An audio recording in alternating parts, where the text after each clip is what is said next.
Daħlet ix-xmajjar fl-aħrax tal-Mellieħa, il-kosta ta' Baħar iċċaq wara l-kumpless Splash and Fun, Tinja Point f'Taslima, xatt is-sajjieda f'Marsa Xlokk u l-bajja tal-batterija fi Xwejni fil-limiti ta' Żebbuġ Għawdex.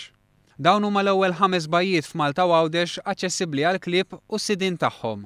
Is-Segretarju Parlamentari Rodrik Galdes spjega li meta ġew biex jiġu identifikati l-bajjiet saret enfasi li ma jkunx hemm konflitt ma' bajjiet li ġew immarkati bħala bandiera blu. U qal li f'dawn il-bajjiet se jkun hemm regoli sabiex tiġi żgurata l-indafa u esperjenza pożittiva għal min jagħmel użu minnhom, fosthom li sit il-kelb inaddaf wara l-kelb tiegħu u li l-kelb jinżamm biċ-ċinga la darba ma jkunx fl-ilma. Naħseb dik kienet xi ħaġa miżura pożittiva wkoll li setejn biex inkomplu nsaħħu anke drittijiet tal-annimali fil-pajjiż.